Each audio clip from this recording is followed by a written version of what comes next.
তোমরা জানো, ইতিমধ্যে তোমরা জেনেছো চুম্বক এবং চৌম্বক পদার্থ সম্পর্কে, সেটি আর কিছু বলার নেই। এবার চৌম্বক পদার্থ তাদের গুণাগুণেই তিন ভাগে ভাগ করা যায়: ডায়াম্যাগনেটিক, প্যারাম্যাগনেটিক আর ফেরোম্যাগনেটিক। আমরা এখন সিলেবাস অনুযায়ী ফেরোম্যাগনেটিক সম্বন্ধে আলোচনা করব। অয়স্চুম্বক পদার্থ, ফেরোম্যাগনেটিক সাবস্টেন্স, এর গুণাগুণ হচ্ছে এরা কিন্তু কঠিন পদার্থের হয়, এদের চৌম্বক প্রবণতা বা বেশি হয়, এদের চৌম্বক ভেদ্যতা একের চেয়ে অনেক বেশি।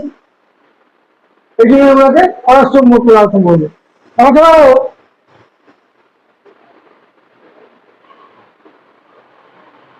এই অয়স্চুম্বক পদার্থ একটা পদার্থ নিলাম, সেই পদার্থতে আমরা হাইড্রোজেন বা কিছু তড়িৎ প্রবাহ পাস করলাম। তাতে কি হবে, যে একটা চৌম্বক ফিল্ড, ম্যাগনেটিক ফিল্ড তৈরি হবে। ম্যাগনেটিক ফিল্ড যখন তৈরি হবে, তার সঙ্গে চুম্বকন মাত্রা, সেটা কোনো আই বলি, ইন্টেন্সিটি অফ ম্যাগনেটিক, সেটাও বুঝতে পারবে। আমাদের এখন দেখতে হবে যে এইটা কেমন ভাবে কাজ করে। আমরা ধীরে ধীরে অ্যাম্পিয়ার বাড়ালাম, চুম্বকন মাত্রা বাড়ছে, ফিল্ডও বাড়ছে। এই আই এবং এইচ এর মধ্যে যদি আমরা গ্রাফ টানি, তখন এই ছবি এই ও এ সি অনুযায়ী লেখচিত্রটা হয়ে থাকে। এই ও এ এবং সি এই পর্যন্ত লেখচিত্র হয়ে যাবে। দেখা যাবে যে চৌম্বক প্রবল বাড়ছে, চৌম্বক প্রবল বাড়ছে, কিন্তু সি থেকে সি হয়ে যাবে। আবার চুম্বক মাত্রাকে কমানো হয়, কমানো হলে তখন বি এফ পথে গ্রাফটা হচ্ছে। এবার কি করলাম, ফিল্ডের ঋণাত্মক দিক দিলাম, ফিল্ডের ঋণাত্মক দিক দিয়ে আবার পাই দিলাম, তখন এই এফ বি সি পথে যাচ্ছে না, সে যাচ্ছে এফ জি সি পথে। ফলে এই সি ডি এফ জি এখানে একটা লুপ বা ফাঁক তৈরি হচ্ছে, এটাকে বলছি আমরা হিস্টেরেসিস লুপ। এবার হিস্টেরেসিসটা কি, চৌম্বক ফিল্ডের পশ্চাৎবর্তী হচ্ছে চুম্বকন পরিমাত্রা বা ইন্টেন্সিটি অফ ম্যাগনেটিক। এইচ এর পশ্চাৎবর্তী হয়ে যাচ্ছে আই, আই সর্বদা এইচ এর পশ্চাৎবর্তী। এই যে পশ্চাৎবর্তীতা, এটাই হিস্টেরেসিস। কিন্তু পশ্চাৎবর্তীতা হতে হতে সে একটা এই ফান বা লুপ তৈরি করে, এটা হচ্ছে হিস্টেরেসিস লুপ। ফলে আমরা যে এটা পাচ্ছি, বিটা পাবো, সেই বিটা হচ্ছে 1/4 পাই ইন্টু এই হিস্টেরেসিস লুপের এরিয়া। এটা তো সূত্র। এবার আমরা কিভাবে নির্ণয় করবো, কিভাবে নির্ণয় করবো, তার জন্য বিএইচ প্র্যাকটিক্যালের মান সিলেবাসে আছে। এটা একটা অ্যারেঞ্জমেন্ট আছে, অ্যারেঞ্জমেন্টটা এদিকে ইনস্ট্রুমেন্টটা দেখাতে হবে। যাই হোক, যখন একটা অ্যাঙ্কর রিংয়ে I1 কারেন্ট পাঠানো হচ্ছে তার প্রাইমারি সেলে, তখন H1 equal to N A I1, H1 equal to N A I1। N হচ্ছে পাক সংখ্যা, N হচ্ছে পাক সংখ্যা, পাক metre per metre, N I1। যখনই পাওয়া যাচ্ছে, তখন অ্যাঙ্করিং এর সেকেন্ডারিতে একটা ম্যাগনেটিক ফোর্স পাওয়া যাচ্ছে, সেটা হচ্ছে ফাইভ। ফাইবার বলতে গেল, ফাইবার এটা এইসব ধরেছি, ফাইবার ধরে। পরবর্তীকালে আমরা H2 ফিল্ড সৃষ্টি করলাম, ফলে কি পাচ্ছি, L1 ঠিক থাকছে, A1 ক্রস সেকশনাল এরিয়া ঠিক থাকছে, H2 N1 A1 I2 পাবে। এবার change of current causes change of flux, ফলে U equal to phi2 minus phi1 by R, phi2 minus phi1 by R, phi2 আর phi1 রয়েছে, আর আরটা হচ্ছে কি টোটাল রেজিস্ট্যান্স, যার মানে ওটা সার্কিটের total resistance, phi2 minus phi1 by R।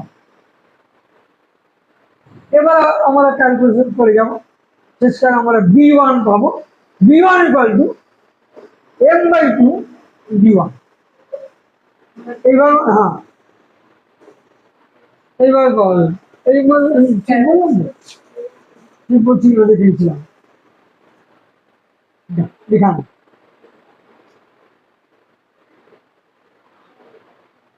হ্যাঁ M/2 D1, M/2 D1। আচ্ছা আমরা একটু সার্কিটটা দেখে নিই, রিয়ালটাকে রিংয়ে রাখা আমাদের, সেই জন্য এখানে অ্যাঙ্কর রিং এর ব্যবস্থা করা হয়।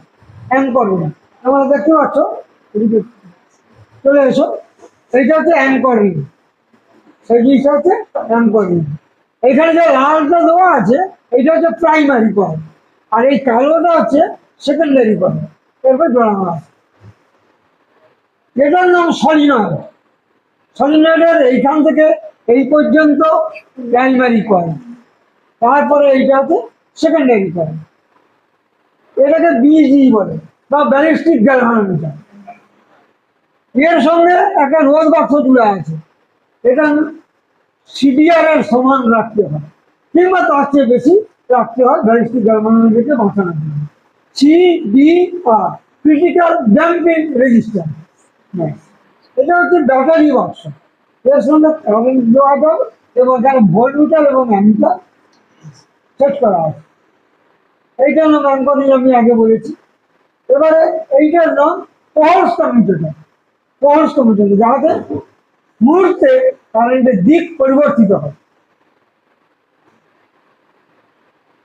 এটা হচ্ছে ডবল ওয়ে কি, একবার প্রাইমারিতে পাঠানো যেতে পারে, হ্যাঁ মানে অ্যাঙ্করিং এর প্রাইমারিতে, আর একবার সলিনয়েডের প্রাইমারিতে পাঠানো যেতে পারে, তার ব্যবস্থা। এটা হচ্ছে ডবল ওয়ে কি। আর এটা হচ্ছে lamp and scale arrangement, ballistic galvanometer থেকে পার্ট নেওয়ার জন্য ল্যাম্প অ্যান্ড স্কেল অ্যারেঞ্জমেন্ট। এইখানে দেখতে পারো তোমরা পলস কমিউটেটরে দুটো পাত থাকে, একটা পাত উঠিয়ে দেওয়া হয়েছে, সেই একটা পাতের পরিবর্তে একটি রোধ বাক্স দেওয়া আছে এবং এই রোধ বাক্সের সমান্তরালে একটি চাবি দেওয়া হয়। এই চাবিটা লাগানো থাকলে তাহলে সরাসরি কারেন্ট চলে যায় এই রোধ বাক্সে ঢুকায়, যখন এটা খোলা থাকবে তখন এর কার্যকরী হবে। ঠিক আছে, এর সঙ্গে আর একটা রোধ বাক্স আছে, এটা এর সঙ্গে শ্রেণী সময়ে যুক্ত, ফলে আমরা এইভাবে নির্ণয় করতে পারি। এবার আমরা বি এবং এইচ এর দিকে অগ্রসর করব। প্রথমে আমাদের দরকার এই যে অ্যাঙ্করিং এর প্রাইমারিটা, এটা ডিম্যাগনেটাইজেশন করতে হবে, ডিম্যাগনেটাইজেশন করতে হবে। আর আমরা প্রথমেই বলে রাখি, হ্যাঁ বিচুম্বকিত অবস্থা, বিচুম্বকিত অবস্থায় যদি আমরা কারেন্ট পাঠাই তখন আমরা একটা ফিল্ড পাই। তো আগে থেকে চুম্বকিত হয়ে থাকলে তো হবে না, সেই জন্য এই প্রাইমারিটাকে আমরা বিচুম্বকন করবো ফার্স্ট। এটাকে কেমন পদ্ধতি করা হয়, এই প্রাইমারিতে আমরা সংযোগ করলাম, এই দেখো এইটা আছে, তাহলে এই প্রাইমারিতে আমরা সংযোগ করলাম। এইবারে কারেন্ট দিই,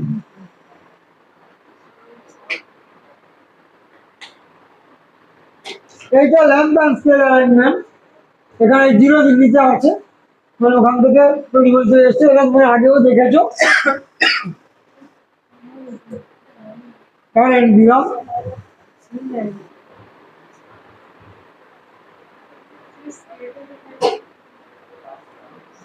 এই দিলাম কারেন্ট হচ্ছে, হ্যাঁ এটা একটু কমিয়ে আনলাম, বাড়ালাম, কমিয়ে। আমরা আগে নির্ণয় করে নিয়েছি যে ম্যাক্সিমাম প্রবাহ 4.5, আমরা 4.4 হ্যাঁ অ্যাম্পিয়ার রাখলাম। এই অবস্থা আমরা এই রটারকে হ্যাঁ একবার এদিক একবার left to right right to left আমরা করবো প্রায় 20 টাইমস।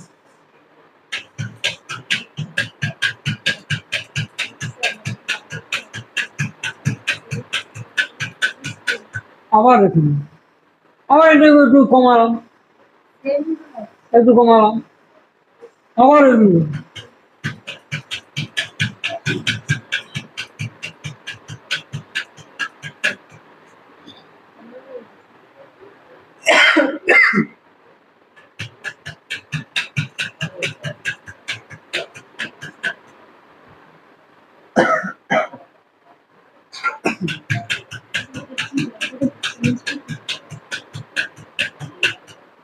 আমরা সবসময় কিন্তু রাইটে রাখছি, সবসময় কিন্তু রাইটে রাখছি। হ্যাঁ পারো, রাইটে হলো। এইবার ব্যারিস্টিক জার্মানের সমান্তরালে একটি টপিং কি রাখা আছে, এই টপিং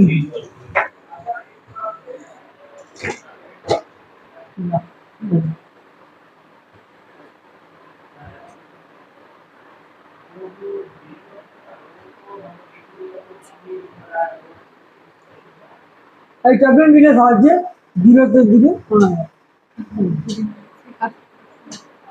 তাহলে একটা শর্ট সার্কিট করার জন্য পরিবারের জন্য এই দূরত্বটাকে আমরা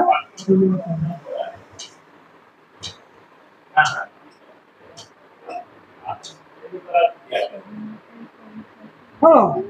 এবার দেখো 0.7, তোমরা নোট করতে পারো 0.7 এমপিয়ার। হ্যাঁ হলো। এবার এখানে দেখো এখানে থ্রো দিচ্ছি 1 2 3 হলো।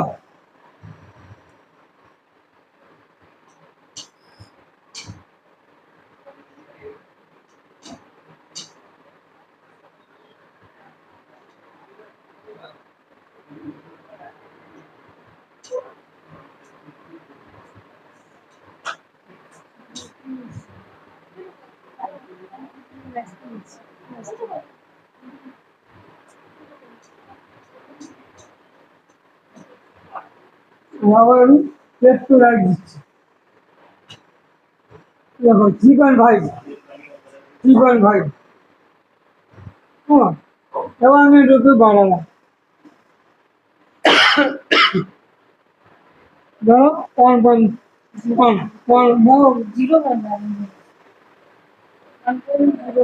ও 0.1 দিতে হবে 1.1 আগামী হ্যালো 4.2 4.2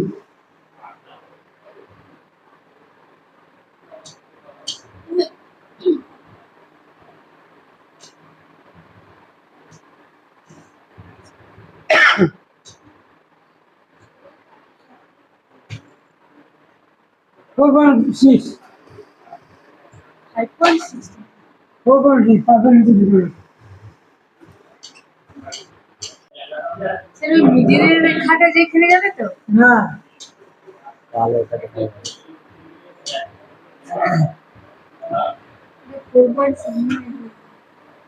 5.4 ওই এত যত বলেন।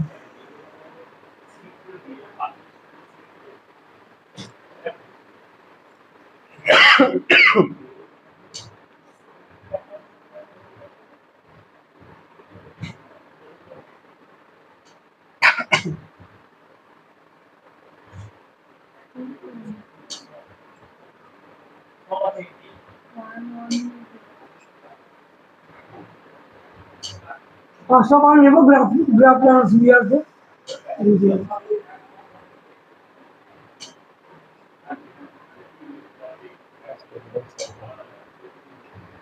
কোন 5.4 5.4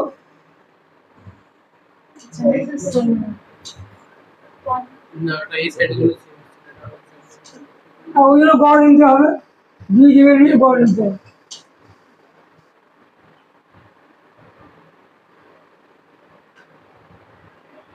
ওই প্রায় 6 হ্যাঁ।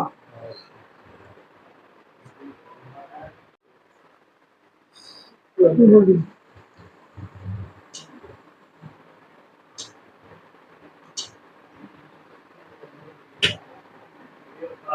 5.4 5.6 losses. হুম।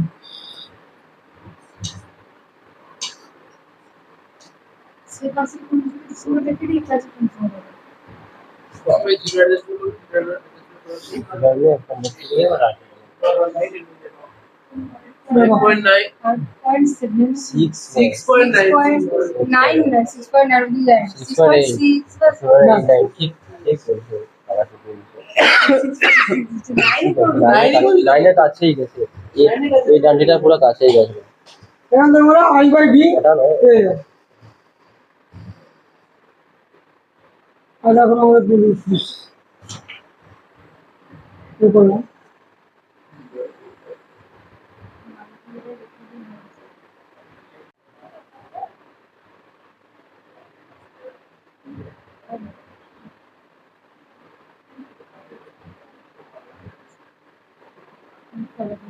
আমরা সলিনয়েডে 1000-এ যোগ করেছি 1000 টার্মস আর সেকেন্ডারিতে 2000 টার্মস দিলাম 500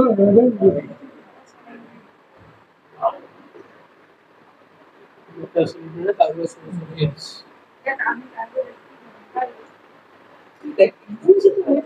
এই তো উপরে যে দিতে বলতে সামনে কানে জমা করে কোনটা ওই তো পাবি দিও আছে কাছে কি বলো তাদের সলিডারিটি পাবো দেখতে পাচ্ছি এই যে এইগুলো কথা এই যেখান কাছে দেখতে পাচ্ছি না দেখো এই যে হ্যাঁ এখানে 1 মিটার আছে এটা কতটা কাজ সংখ্যা মানে এমটা কত বলতে হবে একটু 1 সেন্টিমিটার গুনে নাও তারপরে হিসাব করে নাও 100 সেন্টিমিটার বা 1 মিটার আছে হ্যাঁ এটা 1000 টার্মস হচ্ছে এখানে লেখা আছে গুনে দিতে হয় তাহলে হাজার এর ডায়ামিটার মাপতে হয় এই ডায়ামিটার কেমন মাপবে না এইখান থেকে একবার মাপবে আর উপর দিয়ে একবার মাপবে পরে মাঝখান দিয়ে পাবে এই সাইকেল করে সাহায্যে এটা মাপতে হয়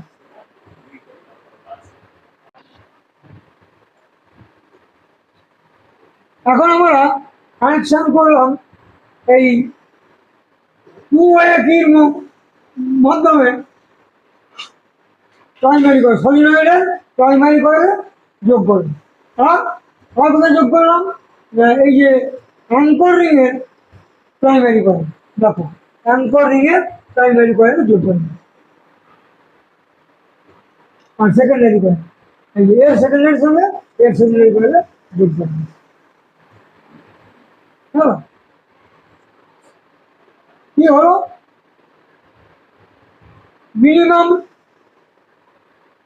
কারেন্ট দিলাম 0.18 একটু বাড়ে 0.5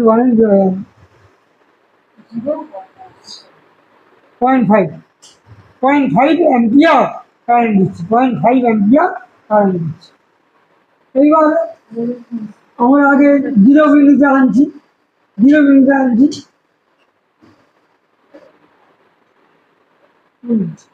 ট্যাপিং দিক দ্বারা যেটা ব্যালিস্টিক ক্যালকুলেশনের সঙ্গে প্যারালালে আছে তার সঙ্গে 0 মিলিতে আনলাম এবারে রকারকে রাইট টু লেফট দিয়ে দিই দেখো 10.4 হ্যাঁ বাস ঠিক আছে এবার আমি আবার 0 মিলিতে আনছি তাহলে তাৎক্ষণিক লিখে দেবে ফার্স্ট থ্রো নিতে হয় সেই জন্য তাড়াতাড়ি দেখে নিতে হয় হ্যাঁ এবার লেফট টু রাইট 11 না 11 নয় 12 এর কাছে চলো যাই হোক করে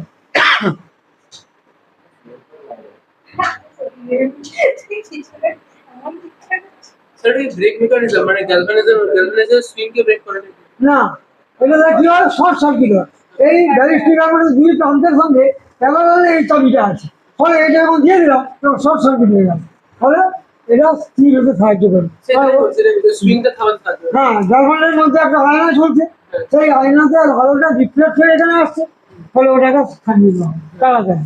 হ্যাঁ, এবার একটু কারেন্ট বাড়ায়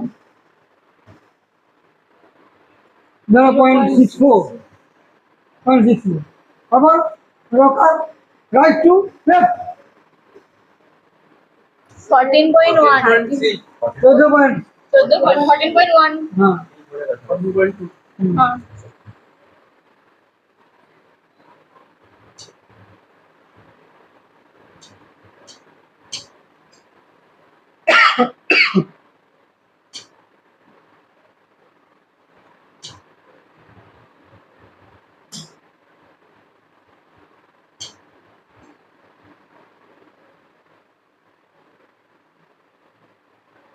স্যার স্যার রাইটে তো ও রেড লাইন 19 প্রায় 18.9 আসলে তো 19 হয়েছে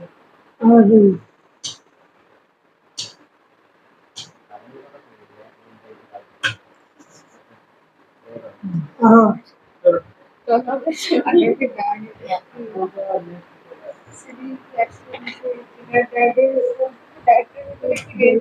এই কোশ্চেন হচ্ছে ব্যালিস্টিক গ্যালভানোমিটার। আমরা শর্টে বলছি এখান থেকে B full stop B, ballistic galvanometer.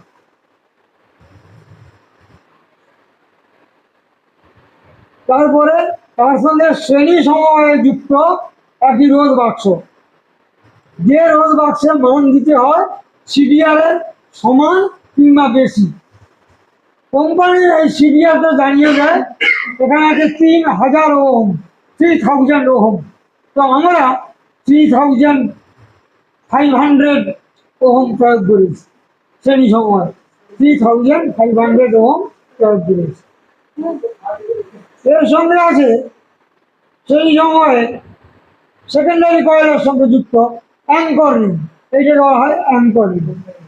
এর মধ্যে এই যে লাল অংশটা দেখছো, এই লাল অংশটা হচ্ছে প্রাইমারি কয়েল, আর এই কালো অংশটা সেকেন্ডারি কয়েল, এটা সেকেন্ডারি কয়েল অ্যাঙ্কর রিং। এই অ্যাঙ্কর রিং এর প্রাইমারি কয়েল দুটো নবের সঙ্গে যুক্ত আছে, আর সেকেন্ডারি কয়েলে এখানে অনেকগুলো নবের সঙ্গে যুক্ত আছে।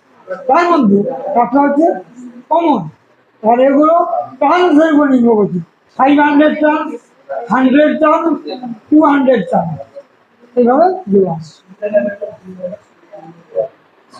এর সঙ্গে এইটার নাম সলিনয়েড, এই পর্যন্ত সলিনয়েড পাওয়া।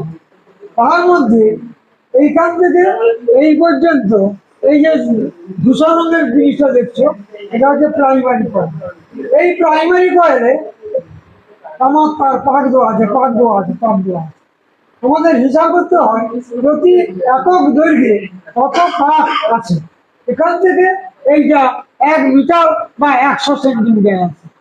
এই সেন্টিমিটার 1 মিটারে 1000 টার্ন দেওয়া আছে এই নবের সঙ্গে যুক্ত। এরপরে আছে সেকেন্ডারি কয়েল, সলিনয়েডে সেকেন্ডারি কয়েল। এই সেকেন্ডারি কয়েলে এইটা হচ্ছে স্টার্টিং পয়েন্ট বা একটা বোতল।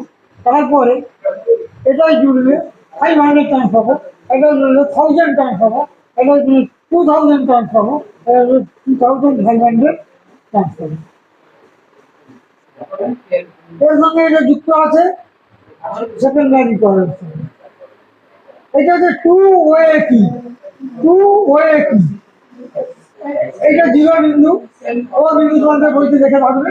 এই ও থেকে বি এইটা জুড়লে বা ক্লোজ করলে আমরা এর প্রাইমারির সঙ্গে যোগাযোগ করি, আর ওর সঙ্গে এ যোগাযোগ করলে আমরা এই অ্যাঙ্কর রিং এর প্রাইমারির সঙ্গে যোগাযোগ করি। এটা হচ্ছে ট্যাপিং, এটা ব্যালিস্টিক গ্যালভানোমিটারের সঙ্গে সমান্তরাল সমবায়ে যুক্ত। ব্যালিস্টিক গ্যালভানোমিটারের দোলনকে খুব শীঘ্র স্থিরাবস্থা আনতে আমরা এটাকে ইউজ করি, ফলে শর্ট সার্কিট হয়ে গিয়ে ওটা দোলনটা স্থিরাবস্থায় আসে।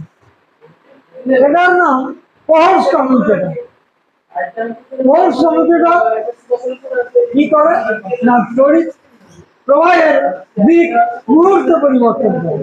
ধরো এই দিকে আছে, এটা চট করে এই দিকে আছে, চট করে এই দিকে চলে যাবে। সঙ্গে সঙ্গে কারেন্টটা রিভার্স হয়ে যাবে।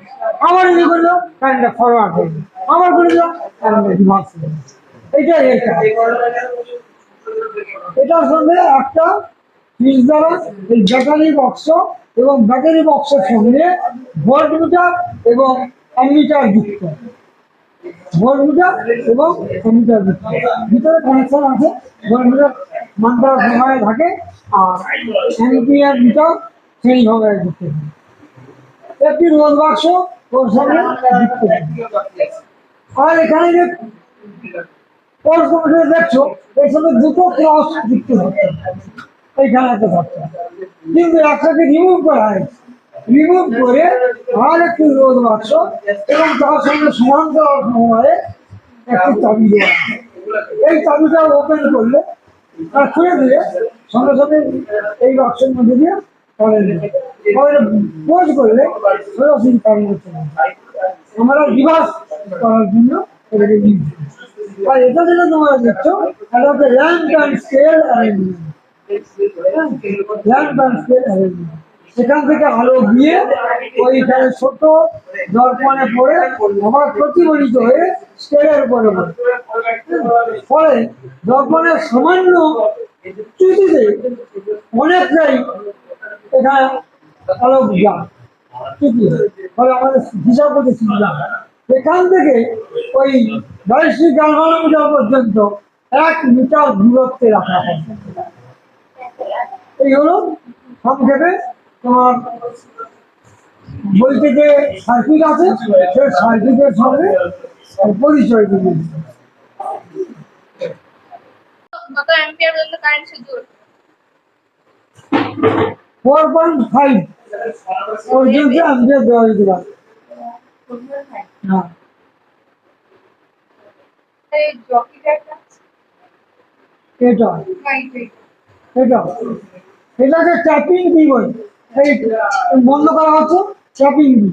এটার দ্বারা কি হয় না ব্যালিস্টিক গ্যালভানোমিটারের সঙ্গে সমান্তরাল সমবায়ে যুক্ত আছে, ফলে কারেন্টটা শর্ট সার্কিট হয়ে যায়। হয়ে গেলে কি হবে না ওই দোলনটা তাড়াতাড়ি স্থির অবস্থায় পৌঁছায়। ছোট জায়গায় ইউনিট আছে, একটা স্প্রিংয়ের সাথে ঝোলানো আছে, ওই দোলনটা তাড়াতাড়ি স্থির অবস্থায় আছে। এটা এর কাজ আর কি।